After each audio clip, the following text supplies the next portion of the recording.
We've been going through the 12 steps of AA, but going through it from a New Testament point of view. And that really puts a finer point on it for us. When I first started working in recovery some 25 years ago, one of the first things I realized is that everybody is recovering from something. You know, to the extent that we still have unresolved issues in our past, unconscious issues and problems and beliefs and patterns that we haven't dealt with, we're going to have to cover it up with something. We're going to have to self-medicate in some way. And looks like, oh, they're going. And to that extent, we're going to have something that we're going to be using to do that. Whether it's substances or whether it's a process addiction, it doesn't really matter. The dynamic is the same. And so it's so essential for us to go through the way of Jesus, because the way of Jesus is the way of dealing with all these unresolved issues. It's amazing how psychological Jesus was without ever using the word or the terminology. I mean, his way of going deep down into the spirit is to bring up all of that material and allow it to be diffused, allow it to be let go, so that we can be fully present in what he called kingdom. And the 12 steps are a ritualized form of that circular journey from beginning to end. What I've been trying to get across, and hopefully after 3 weeks, this will be the 4th week, we're on step 4 today, what you've been gleaning from everything is that we cannot do the steps intellectually. We can't just think through the steps. We can't just do them in a workbook, because the ritual needs to be actually lived out. To the point that we get so that we are living the steps in a way that they are now becoming the way that we inform our choices, the way that we actually perceive the world around us. Now we're actually doing the steps. And of course, we don't just do them once. It's going to be a cyclical journey that we'll be taking for the rest of our lives. And so when we say that it is a spiritual journey, but we're going to be living it out, that can be confusing. Because here in the West, we understand spirituality as apart from physicality. Here in the West, to be more spiritual, you need to leave the world. How many times did we hear that growing up, right? You got to pull out of the world in order to be more spiritual. But if we're really thinking about it, spirituality by definition is not physical, it's metaphysical. It's transforming, or transcending the physical. But it is also not separated from the physical. It can't be. We think it's separate, but as long as we're breathing here, the only way that we can live out our spirituality, the only way we can live out our spiritual formation and journey is in the physical. And this difference between Hebrew and Greek thought is really instructive for us to try to understand this. As we just said, Greek thought is dualistic. There is a separation. There's a difference between spirit and matter and physical. And the two are separate and kind of in tension with each other. But in Hebrew thought, in order to be more spiritual, you immerse into the physical. You don't pull yourself away. You immerse into the physical. But we were just, that meditation that we read during worship about the here and the now. Those are the intersection points here in this moment between the infinite and the eternal. If we're ever going to experience our spirituality, it has to be here and now. And as human beings, as physical beings, that is physical. There is something that we need to do in order to be immersed in the physical. As long as we're breathing here, spirituality is only going to be engaged through physicality. We can't separate the two. We're going to immerse ourselves in life. We're going to become more a part of life, not less, if we want to be more and more spiritual. To engage a spiritual encounter, the only way we can do that is through consistent and disciplined practice. We're going to be practicing this. It's going to be like anything else that we do. We're going to need to practice it, and we're going to be practicing it in the physical. Spiritual formation is exactly that. Contemplative practice is that, where we have physical activities that we can do to have spiritual encounters. And what are those? Some of those? I mean, well, obviously prayer, but maybe prayer more in the sense of meditation, in the sense of centering prayer, where we're stepping away from our mind's activity and really being part of the moment. We can have devotions, but the devotions are going to be rituals that we do on a regular basis, that we're disciplined to, we show up for. It can even be something like journaling that we do in order to move into a spiritual place. We're going to be living out our spirituality in community, physical community, in service to each other, in relationship, of course, and just in work. We still got to go to work. But is work a place that's devoid of our spirituality? We're going to immerse into the work and be able to see the spirituality layered in that same space. And of course, our family, every detail of life is going to be part of the spiritual formation, part of the practice. If we really are going to engage Jesus' way, if we really are going to engage the 12 steps as being the way that we inform our choices and inform our perception and experience of life. We can't do it through our minds alone, is the point that I want to keep trying to hammer home, because that's so seductive for us in the West. We just want to be able to think our way through it. But thinking, whether it's theology or simple belief, just mental assent, mental agreement, that alone is not going to take us on Jesus' way. Jesus' way is interactive. Jesus' way is full-body engagement. We can't just safely think in the abstract and think about things and take this journey. So prayer, without the action that it empowers in us, is just more mind. Faith without action, as James says, is dead. Faith is action. If we think of faith as mere belief, then it's just more mind, and we're not actually taking the journey. The goal of the spiritual life is freedom. Jesus tells us that. If you take this journey with me, you're going to know the truth, and the truth is going to make you free. Oh, free from what? Well, free from the fear of all that stuff down there in the unconscious, all that unresolved material that creates in us predictable thought and behavior patterns that are negative, that are harmful, that are dysfunctional, that keep us separate from one another, that keep us out of the kingdom. This is why Jesus says there is no other way than this way. Because unless and until we actually get free of all this material, we can't be present in the moment. We can't be open and vulnerable enough to actually look into another person's eyes and be there. To let them in. Let them see our deepest selves. It'll be too frightening for us. So many of us feel that if people really saw the real us, they'd run screaming from the room like their hair was on fire. It's amazing how much of us, and many of us, still feel that. From childhood, from all the experiences of our lives, we're really not worthy. If you really knew me, you wouldn't like me. If God really knew me, he wouldn't like me. And of course, God knows us, so we live in fear of God. We live in fear of whatever's coming next in the afterlife. All of these things stem from fear. As long as we're living in that fear, we can't be present. We're going to be defended. We have to be defended. Or we have to be self-medicated. One or the other, but we can't be present. This is why Jesus says, this way of mine is the only way to the Father. I am the way. Look at how I live.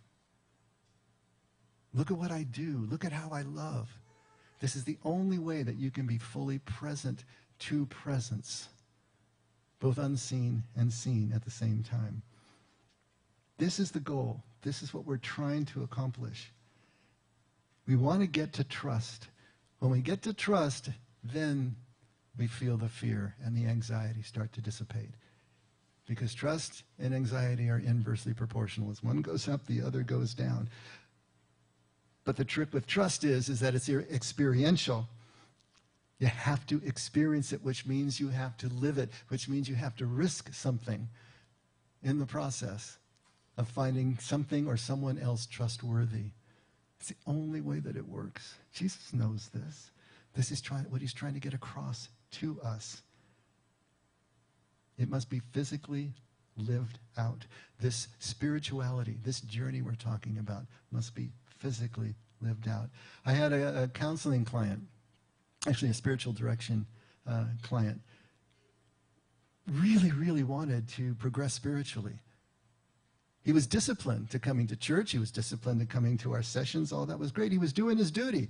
He was checking off all the boxes of the things that he needed to do. It was so much like the rich young man who comes to Jesus. What must I do to obtain eternal life? He's following all the rules. He's doing everything a good Jew should do to the letter.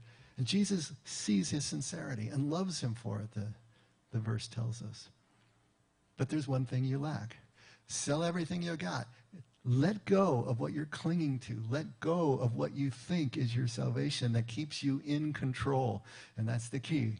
We want to be in control. That's the only place that the fear feels a little bit at bay, right? When we're feeling that we're in control. But to let go of everything, to get completely out of control, that's what he was lacking. And that's what my client was lacking.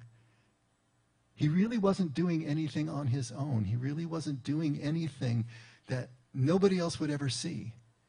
He came to the things that were corporate. He came to the sessions, but he wasn't then letting it sink deep down into his life to a place where it was really starting to transform him from inside out.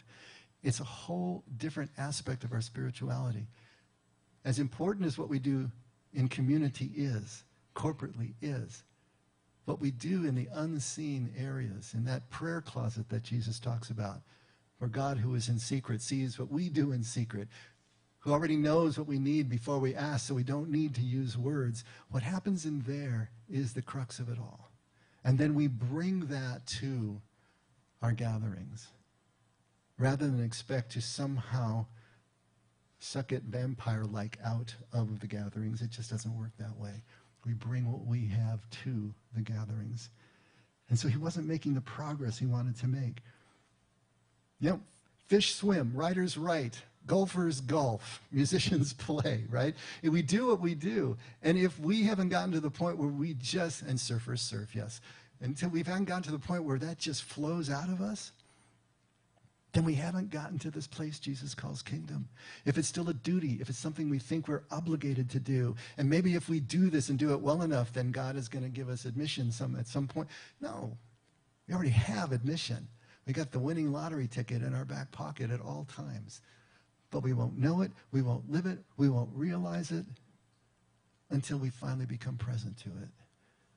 That's what this is all about. This is the way it works. See, the danger of the 12 steps and the danger of Jesus' way is keeping them external to ourselves, keeping them out there someplace, keeping them compartmentalized. This is where I do my spiritual work, this is where I do my steps, and this is where I live my life, and then twain shall never meet, right?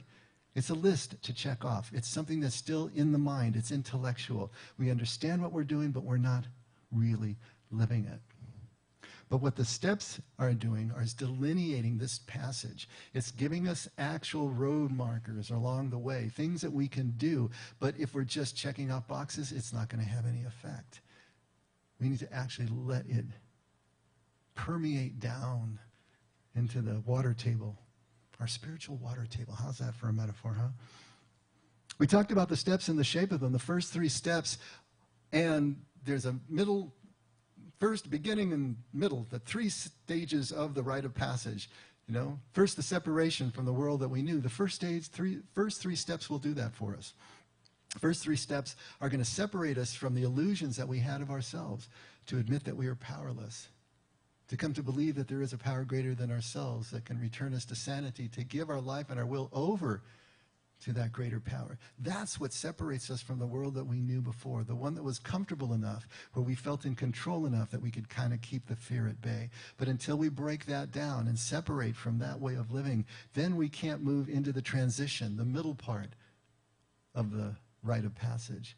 And steps 5, 4 through 7 are giving us this way of knowing ourselves enough that we can begin the healing process. But we have to know ourselves as we're in this transition, this difficult and disturbing place. Steps 8 and 9 are going to heal our external relationships and bring those together. And then 10 to 12 are going to bring us full circle, bring us back into community, reincorporate us into community. The steps work that way as a whole. But we have to actually be living them and realize it's not just one circuit, but it'll be circuits and cycles for the rest of our lives. always getting us more and more present, stone more and more smooth, right? And so today we're going to look at step 4. What's step 4 all about? Well, let's read it. It's in your handout. Very simple. Just a few words. Made a searching and fearless moral inventory of ourselves. That's it. Made a searching and fearless moral inventory of ourselves. Now, what's a moral inventory? Well, it's a self-examination, first of all. It's a way of taking a deep look at ourselves to identify not only the negative traits that we carry around, but also the positive ones. You want to get a really good look at who the heck you are. Most of us don't take much time to really think about that. Who are we? What is it that we're made of? How do we actually work? But the moral inventory will be a self-examination that looks at both the positive and negative aspects of ourselves. What's really going on here? Sometimes it's called shadow work. Have you ever heard of shadow work? Okay? What are shadows? You know, we think of shadows as being the evil stuff, the dark stuff. No. Shadow is whatever we have repressed, starting in childhood. Whatever was socially unacceptable to our family, to our parents, you know, whether it was positive and a good trait, a strong trait. You know, you got a strong-willed child, that's going to be a great trait for that kid when he's an adult.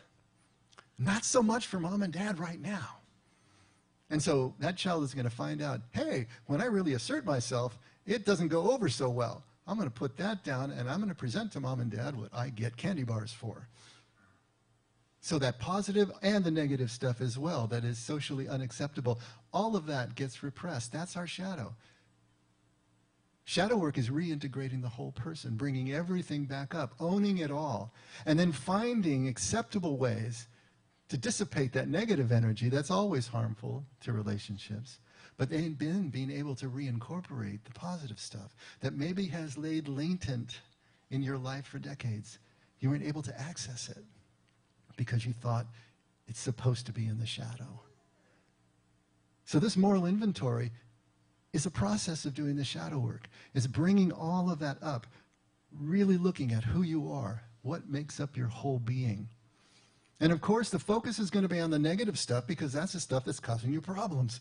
Right? Isn't it always the negative stuff? Ever had a boss, they only came to you and said anything to you when there was something wrong? Kind of frustrating, right? Well, that's the stuff that has to be corrected. Well, the same thing is going to happen here. We're going to end up focusing on the negative, what's harmful, you know, what needs changing in our lives. And then implied by the language, not here in step 4, but in step 5, 6, and 7, then we're going to understand that what we're doing in this moral inventory is making a list of our wrongs, our defects of character, and our shortcomings, because those are the words used in those 3 steps. And so we think of it now as a list of all these defects, all these shortcomings, all the stuff that's wrong, all the flaws, all the sins, if you will. But it's so important for us to understand that the step 4 is not just a list of defects. It's so much more than that. And fearless is the key word, I think, in step 4. That's going to give us the clue as to where this is going. Because these defects that we're going to delineate, the ones that we see in ourselves, are really just symptoms of a deeper cause. These defects in our character that everybody else sees, and we had to do a self-inventory to figure it out, these defects point to a deeper and unconscious fear, or fears that we have since childhood. The defects are how those fears manifest in our behavior, in our thought patterns, and how they affect our relationships dysfunctionally. So what we're doing here is really a fearless facing ourselves down, really looking at ourselves and sparing ourselves nothing, being kind of ruthless and ruthlessly honest with ourselves, that we look at what's going on here. Facing ourselves down fearlessly to find out what we're afraid of. You know, whenever you've got something going on, you're triggered with a feeling and you can't quite place it, you don't know why you're feeling this way, you got a thought that keeps buzzing around your head and you don't know why, the question you can always ask yourself that'll take you to the source like a laser-guided missile is to ask yourself, what am I afraid of? Because it's always going to be a fear. If it's the fear of rejection, That's a deep fear that turns into a core belief that then turns into a program for happiness and survival that manifests itself in all sorts of ways in your life. It permeates your life. It causes you to see life through that lens 100% of the time. What are you afraid of? If you can put your finger on that, now bring that up into consciousness, into the light. And that's the first step toward actually being able to let go. To realize, to admit, and to accept that we are afraid of stuff. Of course we are. We're finite human beings. We're going to be afraid of things. And we're going to see how that fear manifests in our behavior. And so we talked about a couple of weeks ago, or I think the last 3 times that we met on the steps, that steps 1, 2, and 3 are performing a serial surrender. Surrender is such a big thing. No one gives up power voluntarily, right? Surrendering to this power greater than ourselves has been broken down into 3 steps. So we have something that we can do to kind of sneak up on it. But it's a serial surrender. Now steps 4 through 7 are going to be a serial healing. A serial healing of ourselves. And the victimhood that got placed in us as children. Children are the perfect victims. They have no choice in the matter. They're completely dependent on the adults around them. But when we move out of childhood and we get a choice again, that victimhood follows us around. And so to finally understand how that victimization is still playing out is what's going to allow us to make a different choice. This serial healing of ourselves is also a serial healing of the victimhood that we are feeling. The unconscious victim. Now, I'm not saying that we think of ourselves as a victim. Unconsciously, we're living that role. The unconscious victim is going to see external people, external circumstances as the problem. Not themselves as the problem, but a victim always sees everyone else as the problem because if you're truly a victim, that's what's going on, right? They're going to blame those things. And as long as you're blaming, as long as you're still clinging to that identification as a victim, even if it's unconscious, then you're not looking at yourself. You're not looking at the only place where you can make a choice, where you can make a difference, where you can actually make a change. Changing that perspective is what the 4th step can do for us. Changing that perspective is what the shadow work does for us. Fearlessly facing down ourselves is going to reveal those underlying fears. And we finally see ourselves as the actor in our own lives. Not the victim, not the one who's being pushed about by forces outside, but we actually can make choices. I know we're supposed to be powerless. Doesn't mean we don't have a choice. The choice is to hitch our wagon to the power greater than ourselves, because nobody does this alone. That's another fallacy. Real strong in the West, right? That we can be these rugged individuals and do everything ourselves and pull ourselves up by the bootstrap. No, we do this in community. We do this in connection. Not only with unseen God, but with everyone around us who literally are God's hands and feet. We can finally start to see the causal connection between the past traumas that we've experienced in our lives and the present defects of character that are causing us so much trouble and harming our relationships. When we finally start to realize that we have a choice, right, to hitch to that greater power, then the external circumstances we're facing, then the difficult people in our lives no longer dictate to us our sense of fulfillment, our sense of happiness, our meaning, our purpose. They no longer victimize us. They're still going to be difficult to deal with, but we can do it in a way that we see ourselves as still making affirmative choice in our lives. That we can choose to do the best that everyone will experience as a result of our choices.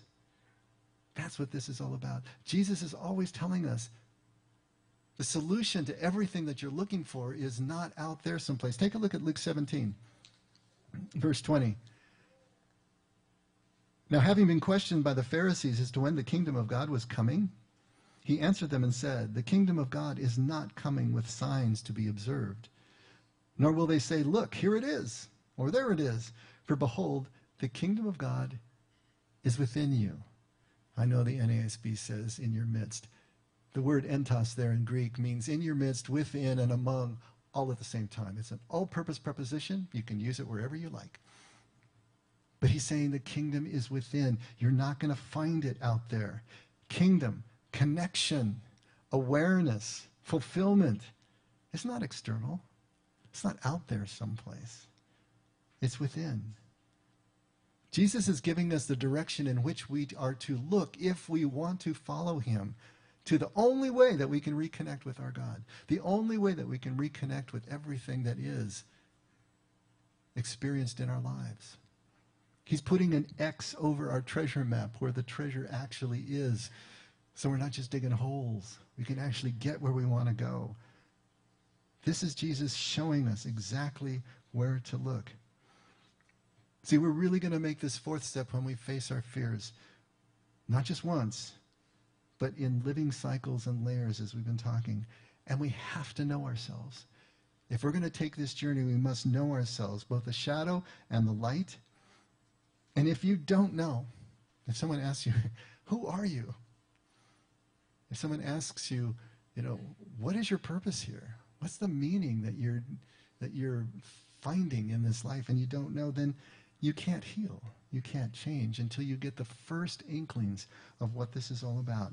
Then the transformation becomes possible. Then the freedom becomes possible. But we need to know enough about ourselves to be able to get to that place of equilibrium, to get to the place where actual presence is possible. The myth that we live under, that's convenient for us to live under, but then also is being, taught to us from just about every corner of our society, is that circumstances determine our happiness. That's the way we live. That's the way basically we experience life. Circumstances determine our happiness. External factors are creating these defects of character. The devil made me do it, right? I mean, that's basically what we're living. And therefore, we understand that we need to change the circumstances. Maybe we need to change our relationships with other people in order to change ourselves. Absolutely backward. Because we are most often powerless to change circumstances. And we're certainly powerless to change other people. Have you ever tried to do that?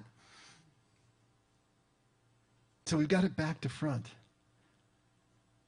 External circumstances don't dictate our happiness. They can make us suffer. They can make things unpleasant. But happiness comes from a different direction. Happiness comes from the inside out. And even if we did change our circumstances, and sometimes we can, right?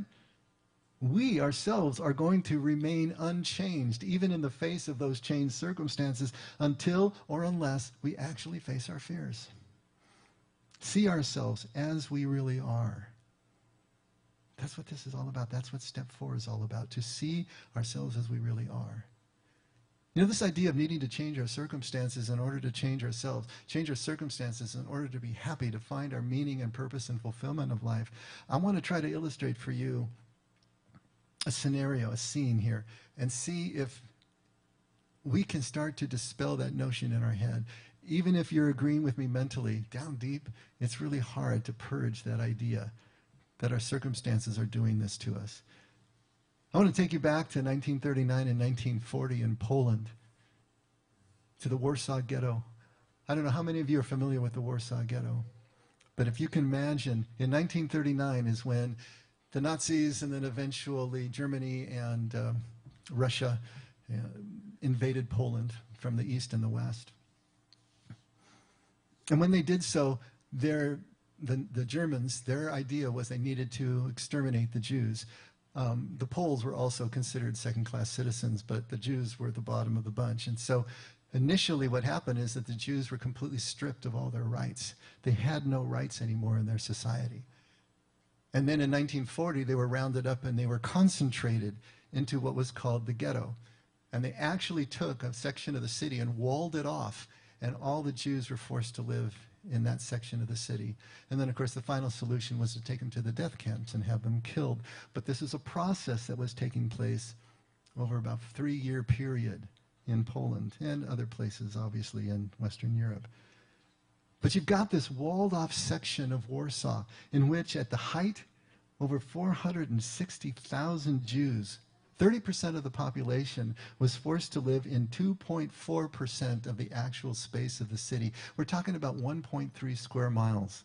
And you have 460,000 Jews crammed into that area. The average person per room was 9. Average, you had 9 persons per room living in this tiny walled-off space. And they literally walled it off. They created walls, or they piled up all sorts of debris on the streets to wall off the section of the city that became the ghetto. You put that many people in that small of space, you got tons of disease going on. Typhus was rampant. Starvation was rampant. They had meager rations that they were given, and of course there was no place for them to work. Just from a calorie standpoint, the Jews were given and were living on 184 calories a day. Now, any of you know anything about calories? 184 calories a day. By contrast, the Gentile Poles were given 699 calories a day. The Germans, they got 2,613 calories a day. The Jews were being starved to death. The disease was not being treated. Unemployment, of course, was rampant. The only way that they survived at all was through smuggling. They took children as young as 4, and typically between 4 and 8 when they were still small, and they could squeeze through cracks in some of the barriers that were set up, and they could get out to the Gentile side of the city or into the surrounding countryside where there were sympathizers and supporters who would give these children food that they would take back, other supplies that they would take back. And they were living because the rations that the Germans were giving them obviously was not enough. These were hundreds of trips a day, smuggling back and forth in these rings. Now you think about a situation like that, circumstances like that. Man, those Jews should have been really defective, right? They should have had huge defects of character because they were living in such circumstances, if circumstances determine who we are. And some Jews were pretty defective. There were bad ones, and just like there aren't any other group of people. But the overall response of the Jews was absolutely stunning. They were able, in the face of everything that was thrown at them, to establish underground hospitals, soup kitchens, orphanages, recreation centers, libraries, a symphony orchestra, workshops, synagogues, and schools. All of this was this vibrant underground community and society that was going on under the noses of the Germans, along with the smuggling rings that were keeping them supplied enough at least to stay alive. How did they do that in the face of everything that was thrown at them? And remember, the Nazis ended up killing over 300,000 Warsaw Jews, and another 92,000 died of starvation and disease. But these Jews were able to keep their humanity, their sanity, and their faith by seeing God in every detail of their lives. One of the rabbis, Abraham Heschel, he actually escaped. He immigrated to the United States in 1939 and became a scholar in New York City. Great writer of Hasidic mysticism and trying to express the Hasidic mindset, because, everybody knows that probably 30 to 40% of the world's Jews were killed in World War II, but 80 to 90% of the Orthodox Jews were killed. These were the Orthodox Jews, the Hasidim, and Abraham Heschel was one of those. I want to read you just a little passage of what he wrote to see if we can start to understand the power of being able to see God in every aspect of our lives. He writes, the most eloquent rabbi and writer of Hasidic, this is actually from the Zookeeper's Wife, so Diane Ackerman, she's writing about, and then she's going to quote him. The most eloquent rabbi and writer of Hasidic mysticism, Abraham Joshua Heschel, left Warsaw in 1939 to become an important professor at the Jewish Theological Seminary in New York. In prose full of cone-like paradoxes, epigrams, and parallels. Isn't it always the mystics who are writing in cones and paradox? Because how else are you going to express the inexpressible, right? A couple of his quotes. Man is a messenger who forgot the message. You got to love that. Pagans exalt sacred things. The prophets extol sacred deeds.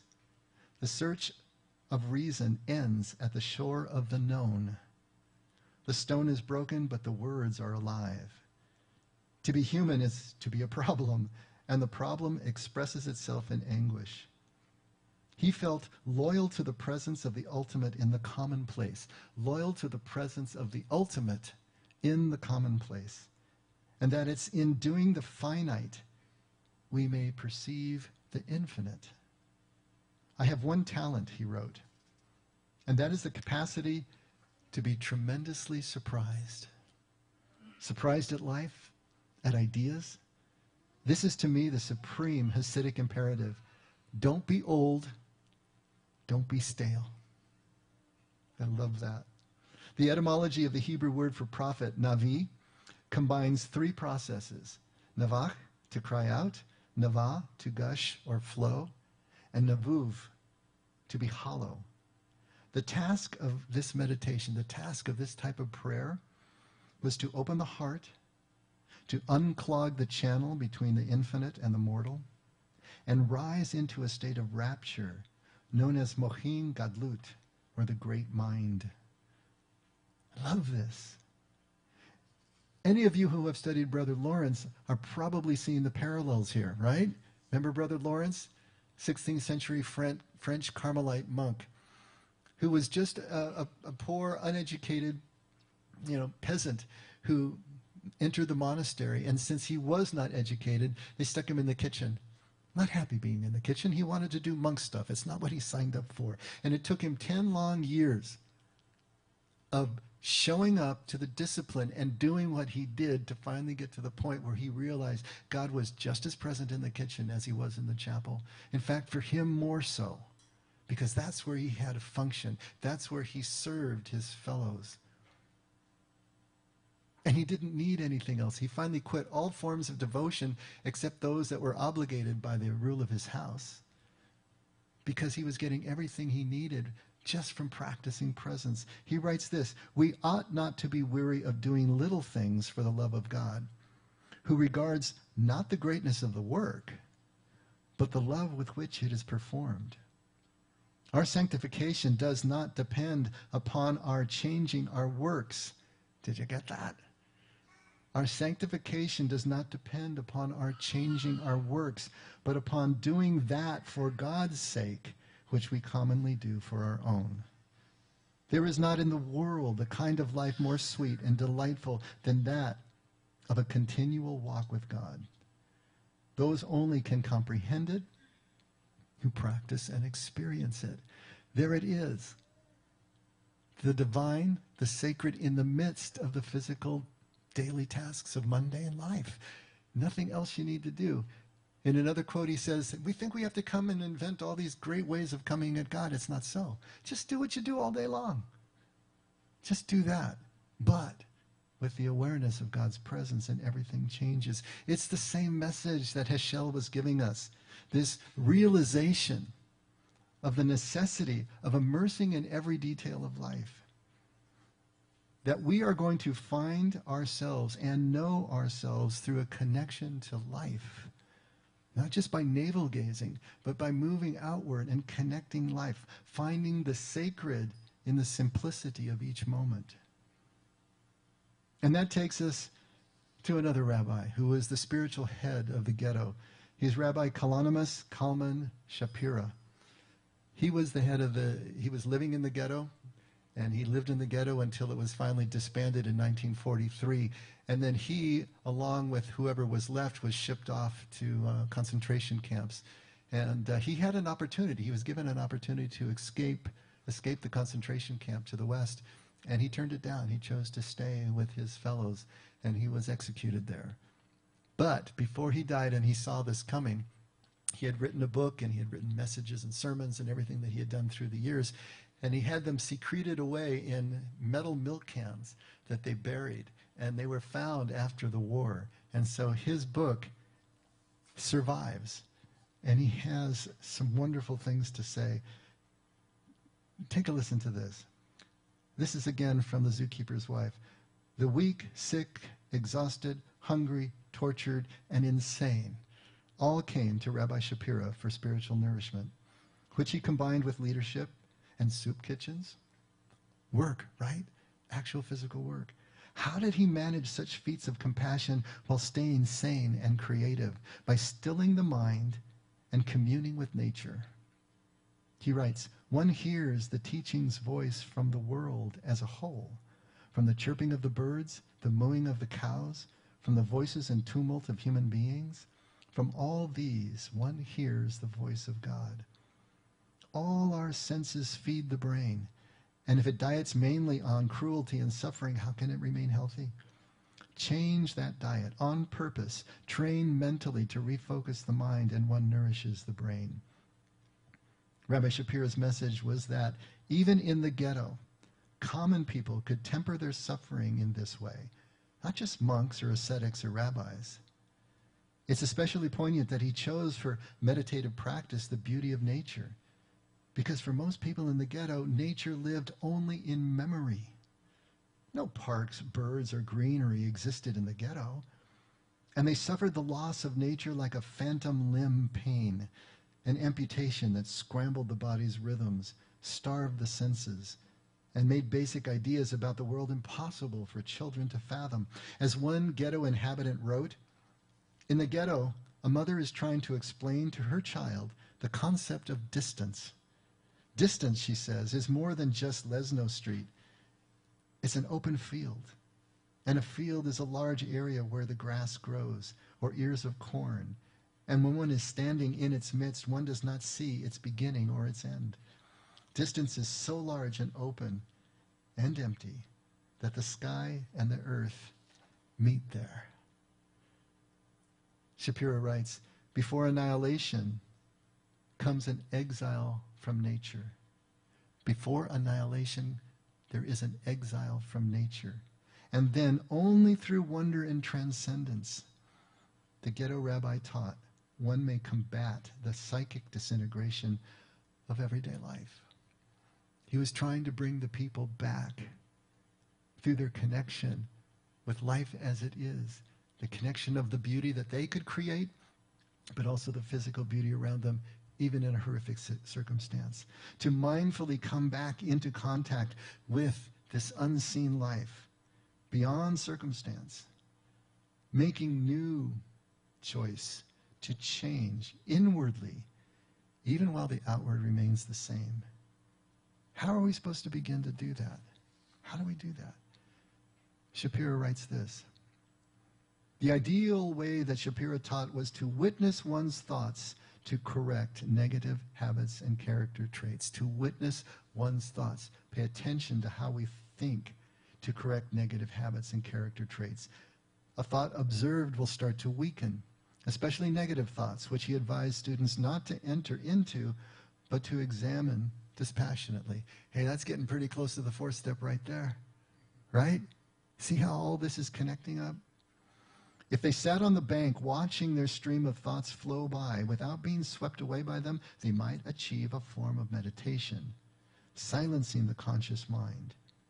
He also preached sensitization to holiness, a process of discovering the holiness within oneself. The Hasidic tradition included mindfully attending to everyday life, absolutely immersed. To realize that we are not our thoughts is to step away from them enough to realize they are a function of our minds, but they are not who we are. Our emotions are what we feel, but they are not who we are. The habits and the thought processes that flow out of our deepest fears are a part of us. We need to own them, but they are not who we are. And looking at life from the inside out, to be resensitized to our connection to everything, changes the way that we observe, changes the way that we see ourselves. A final word, this time from C.S. Lewis. He's going to tell us basically the same thing. Up to a certain age, you have perhaps had the illusion that some external stroke of good fortune, an improvement in health, a rise of salary, the end of the war, would solve your difficulty. But you know better now. The war is over, And you realize that even if other things happened, X would still be X, and you would still be up against the same old problem. Even if you became a millionaire, your husband would still be a bully, or your wife would still nag your son and would still nag, or your son would still drink, or you'd still have to have your mother-in-law come live with you.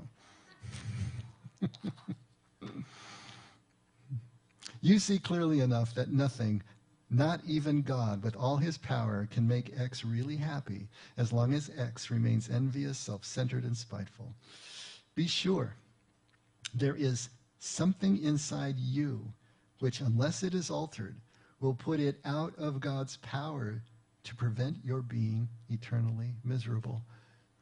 I know it's kind of a convoluted sentence, but he's basically saying there's something inside you that will disallow even God from being able to keep you from being miserable if you purpose to be so.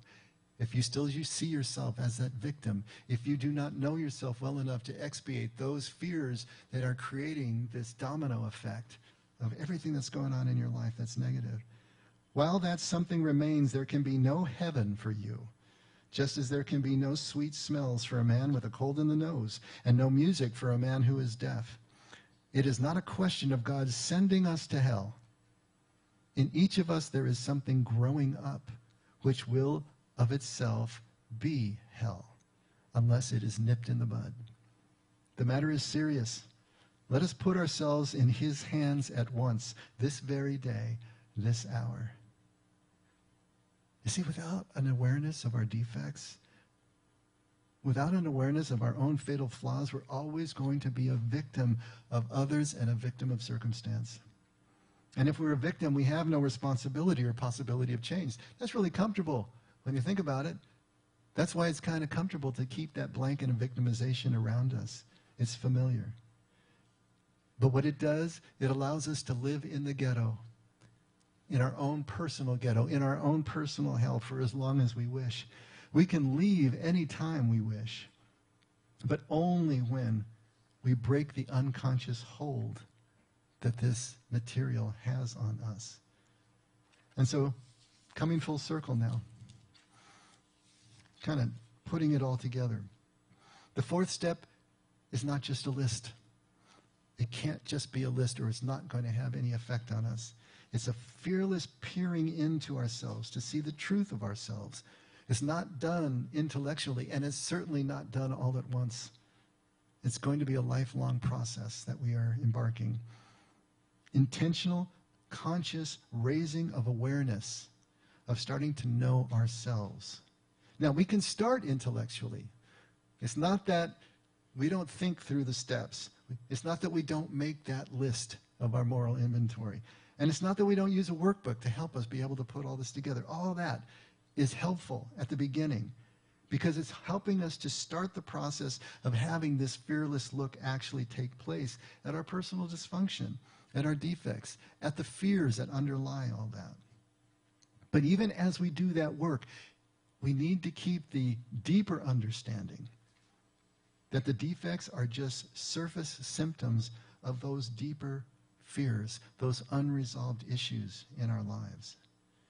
And those deeper fears, those unresolved and emotional psychological issues are basically what Keating talked about as the biological needs, right? The need for survival and security, the need for affection and esteem, the need for power and control, those basic needs of every one of us, those three basic needs that Jesus put down in the wilderness, right? The symbolic needs are what are creating these fears. We have to understand them in our lives. And so this process needs to extend deeper into our daily lives if it's going to have the effect. It's going to need to extend into our unseen life that nobody else sees, our own daily rituals that we create for ourselves, our own prayer life, and a conscious immersion into the moments of life, to be able to step aside from the illusions of our own thought world, to be able to see life as life really is, not as we want it to be, not as we need it to be, but as it is, to accept that, to celebrate that, to live it, and to be able to live with that acceptance with still a sense of hope and gratitude. That's kingdom. That's what Jesus is talking about. The victim, the one who can't change, is the one who doesn't know themselves, imagines problems outside themselves that are ruling them. And those unknown, unresolved subconscious parts of ourselves do rule us. And they create the defects and the behavior patterns that harm others. And they create the experience of our own personal ghetto. And so to finally become aware of God in this moment, the presence in this moment, in nature, in whatever we are doing, to become aware of ourselves at the same time is what happens as we become aware of our connection to everything that is. In fact, the only way that we do become aware of ourselves is in relation to the connection that we have. We have to immerse in life, immerse in relationship, immerse in community to find out who we are. We don't do that apart from all of that. We have to do it in relationship. If we want to really be spiritually free, then we need to immerse ourselves in life. With physical tasks, with physical events, with actual human relationships. Yes, we're going to do all that prayerfully. We're going to do that with the awareness of unseen God at our shoulder. But it's a physical task that we actually do. Just like Jesus in the wilderness. To fearlessly face down ourselves, those fears and those compulsions, to find God in the moment, is to leave our personal ghetto. That's where Jesus is trying to take us. Let's pray. Oh, Father, there's just so much here and so much fear that we have. What we're praying for now, Lord, is that we can overcome one step at a time, that we can just get enough of a vision of who you really are, the love that you have for us, a vision of that reality, that we can risk taking the next step and the one after that. Help us to just take the time, have the awareness to immerse ourselves in our moments and our relationships, and to be aware as we are of the love and connection that is there, that can start to show us that we are worthy of connection and we are worthy of you and your love and the love of those around us, so that we can see who we really are and we can take the next step along the journey. Father, thank you for your love and your constancy. Without this, nothing happens. We can only love because you loved us first. And we pray this in Jesus' name. Amen. Let's all stand.